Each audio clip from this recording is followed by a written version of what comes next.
Good morning, everyone. I'm Lawrence Christophels here with Starboard IT for a special three-part series on how to maximise IT infrastructure data across supply chains, international trade, and business. So, we've got an amazing array of questions and answers, some really great insights and advice with the guys from Starboard over the next 3 episodes. So, joining me now, I've got Steve Kelly in studio with us here in Melbourne, and Ricky Zappia, who's on Zoom with us live from Sydney. Hi, Ricky. How are you? Morning, guys. Good, going well this morning. Great. Guys, look, we really appreciate taking the time. We're really proud to have Starboard as one of our national partners, especially now over COVID. It's made such an impact on how important communications, data, IT, and how people can work effectively and leverage systems and platforms and technology to make sure their business not only continues, but also grows and thrives. So, I've got a whole range of questions I want to throw at both of you. So I'm going to kick off with the first one. If I'm an importer or an exporter, you're looking at a whole range of ways that importers and exporters have been overwhelmed with IT over the last few years, but especially, as I mentioned, over the last 6 months or so. They need to deal with purchase orders to suppliers, shipping documentation to freight forwarders. They need to have warehouse interactions, transport companies. There's a whole plethora of interactions between their systems. What are the best ways that importers and exporters can leverage these type of technologies, and how do they get on board and navigate their way through this? Yeah, I think integration of systems is very key. So actually getting away from human intervention, getting the machines to do the work, in other words, the computers to do the work, integrating those properly brings in accuracies, efficiencies, all sorts of things, Lawrence. Yeah, and that's one of the biggest challenges, Steve, is that coming out of the industry, data accuracy is number one, because if you're doing what we class as a set of docs for importing or exporting, you've got your commercial invoice, packing list, forward instructions, bills of lading, all this other certification that goes with it. And all it takes is one little error or typo, and that whole set of docs is useless. And people think, okay, well, it's just a typo. But when it gets to border control, quarantine, customs declarations, those type of things, one mistake can cost thousands of dollars in storage. Sure. So, yeah. Look, getting data accurate and validated in a system is probably the only way to go there. Yeah, great, love it. Now, the other question I want to ask you, Ricky, over there in Sydney, how do companies, all their data integration from an international level, how do they get engaged with companies like you to navigate this? Because most people, if they're an importer or an exporter, they're good at their widgets. They know what they're buying and selling or researching, producing, importing, exporting. But most of the people who are doing import and export have got no idea how to get the best out of their systems. So one of the reasons why Starboard is so important for this whole community across Australia and the region for that matter is that you guys are able to help us importers and exporters navigate the best way to create those integrations and actually create platform speaking to each other. What's the best way you guys do that? So I think, Lawrence, it's important to do a bit of planning there and to get it right the first time. So at Starboard, we understand that every business is different, and we like to take the guesswork out of IT and come up with the solution that's going to best meet your business need. Getting connections wrong can be costly and can slow down your business. So things like latency for a global organization is of importance, because you want to make sure the latency is nice and low so that business isn't interrupted. You also need to take into consideration how much data needs to flow through a connection and how many users need to connect and how often. So there's a lot of work involved in that and a lot of scoping in that. And for a business to do it without much experience, they're not going to get it right the first time. Additional to that, I think Starboard IT, we are ISO 27001 certified, and we work with best practice security standards for your peace of mind and your data security, so that you can ensure that when we're building something for you or when we're proposing a solution, it's going to be of a higher security standard. And then it's also important to get the most out of your investment. So a lot of the times when you're implementing a system internally, you only use 10 or 20% of the features, right? You turn on the basic stuff, but you don't use all those bells and whistles that are going to the last question, help you be more efficient, right? And help your business run more in an optimal way. So, it's about understanding and breaking down those features and implementing the ones that are going to be meaningful for a business. And then you've got the support. So, after you've gone to the effort of, creating a solution and putting this best practice system in place, how are you going to make sure that it's up and running 24/7, right? So importers and exporters they don't sleep, right? And, work around the clock. So how do you make sure that these technologies and these systems are always available for your users, for your, your buyers, your sellers? And you need to have someone 24/7 to support the infrastructure. For a small importer exporter, it's not feasible to have someone up in the middle of the night doing this yourself. So that's where a provider like Starboard IT can come in and help you to support 24/7 through utilizing our services and our team, so you can sleep at night.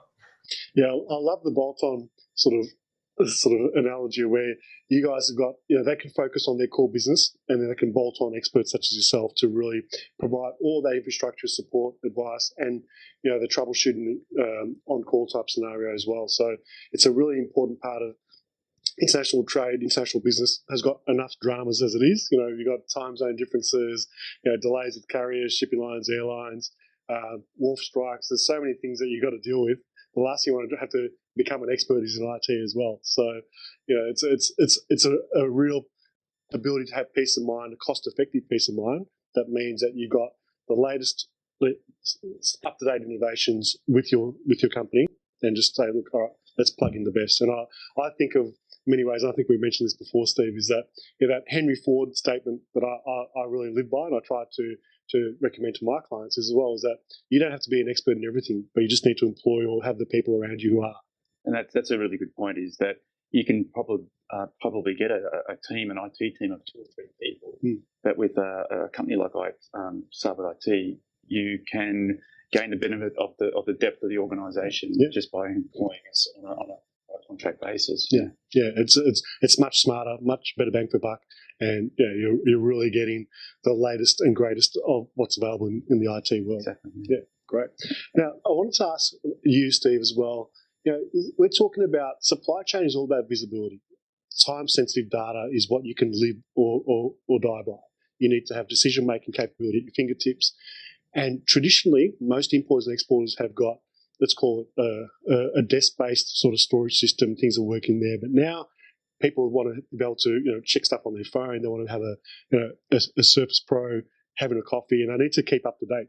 So everything's gone to the cloud or remote. How do you guys help with that?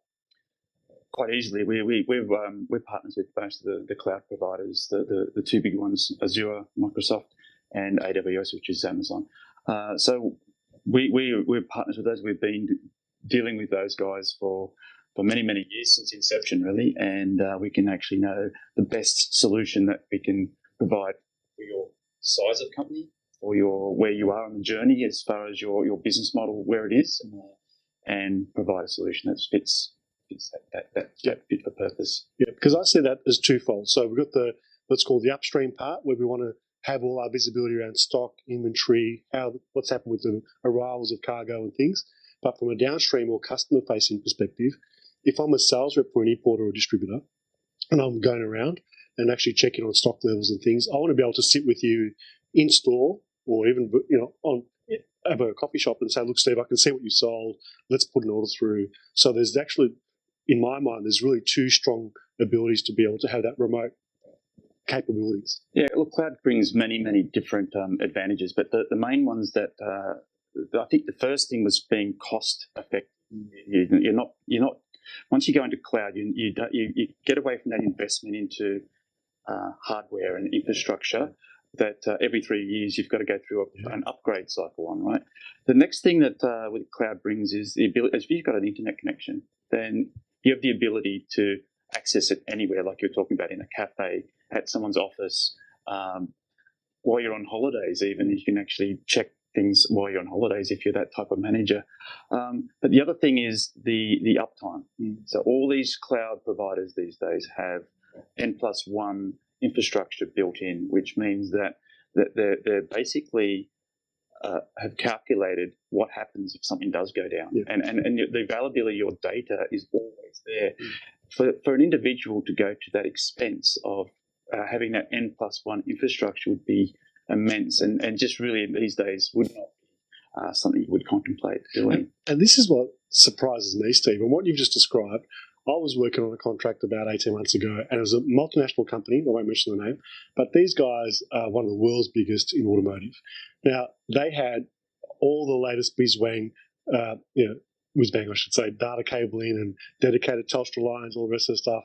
And literally, there was a road crew out the front who had cut the cable. They had a 4G backup device that just failed.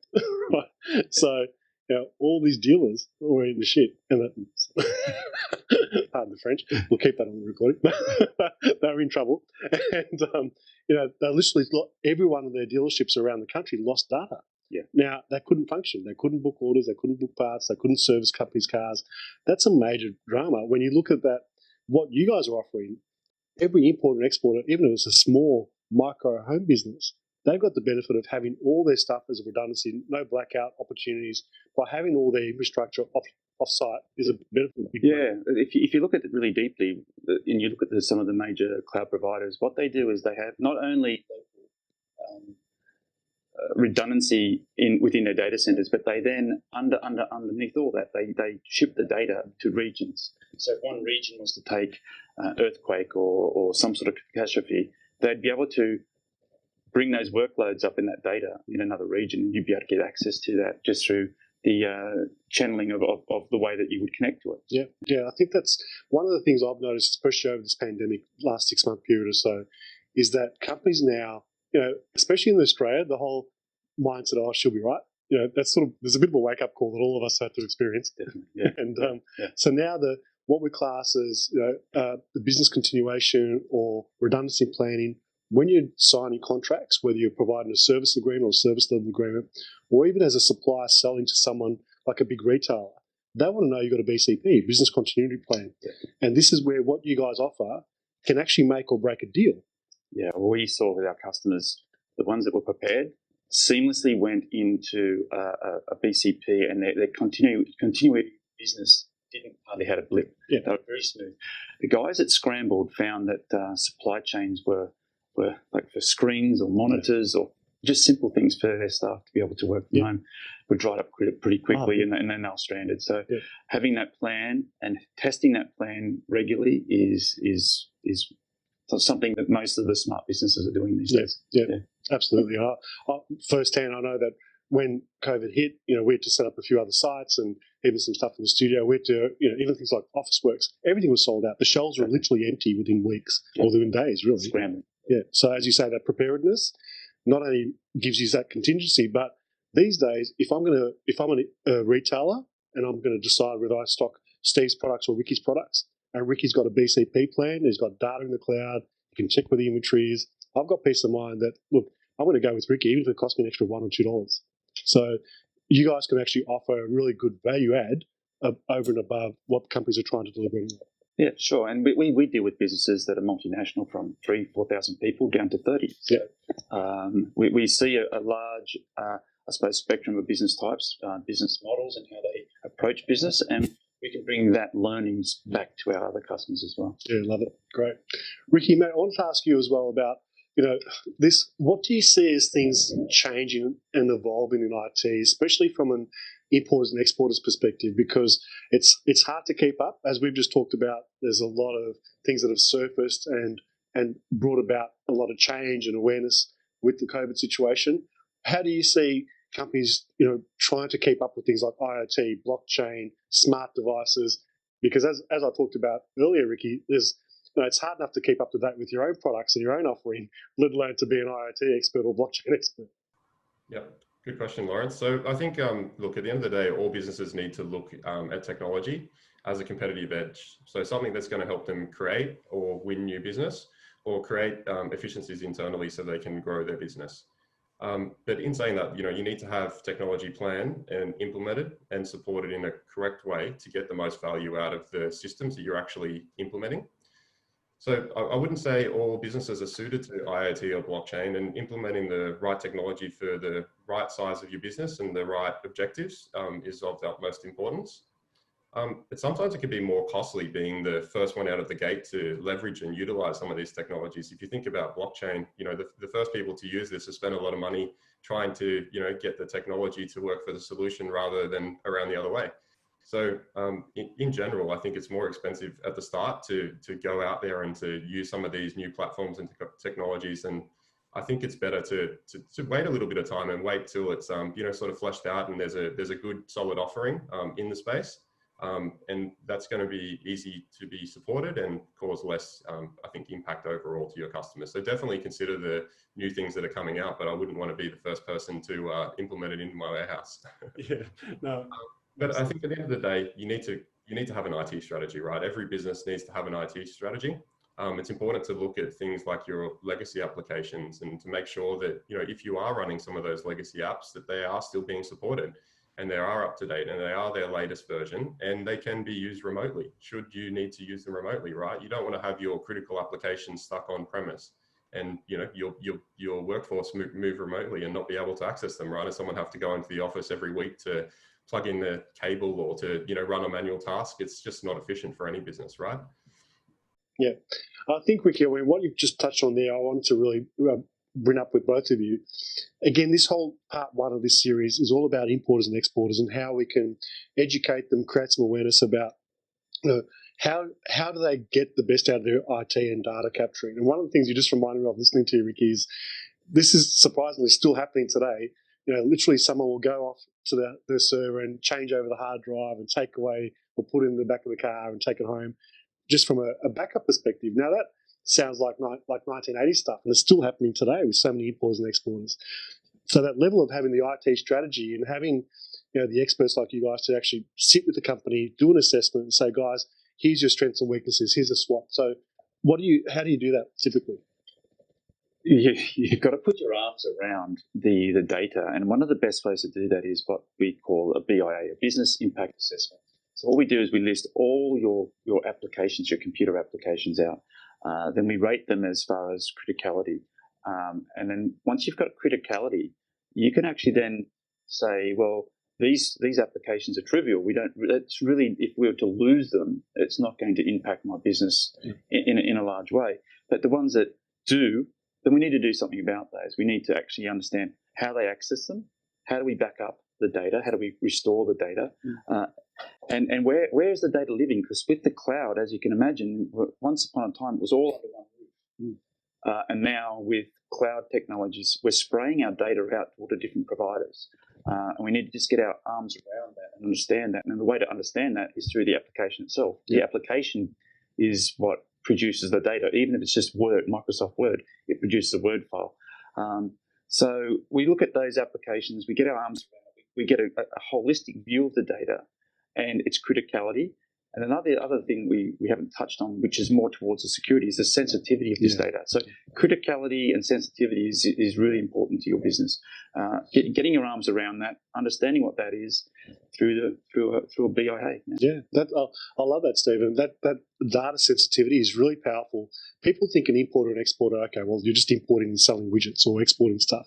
It's actually not true. There is a lot of R&D IP, intellectual property around who their suppliers are, how much they're paying for their raw materials, their product stock, their shipping costs.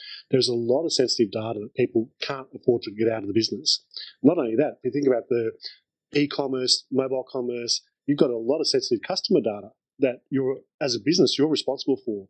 And, all of us have seen over the last 12 to 24 months the massive impacts on big government organisations with data breaches and security breaches. Sure. So even to have that IT strategy from an importer-exporter perspective around your data security integrity, you need to do that. It's so important and such a valuable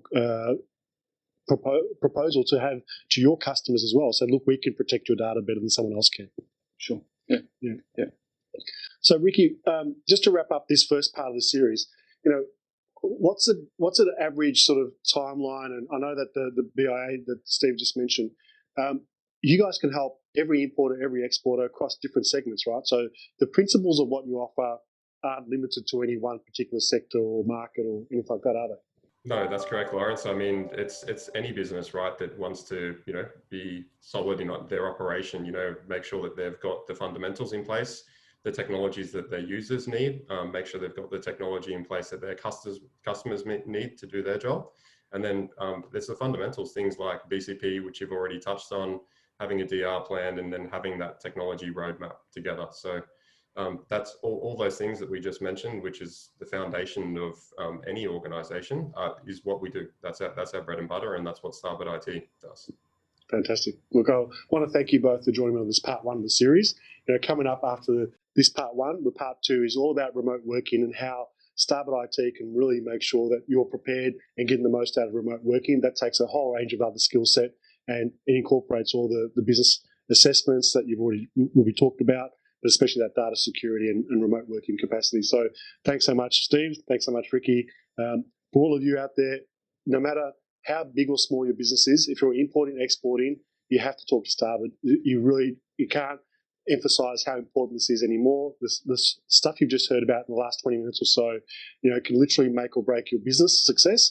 It reduces all your risk, but importantly as well, it can actually open up more sales channels and give you a much better customer engagement. So thanks for tuning in for part one. Stick around and we'll see you very soon with part two. Cheers.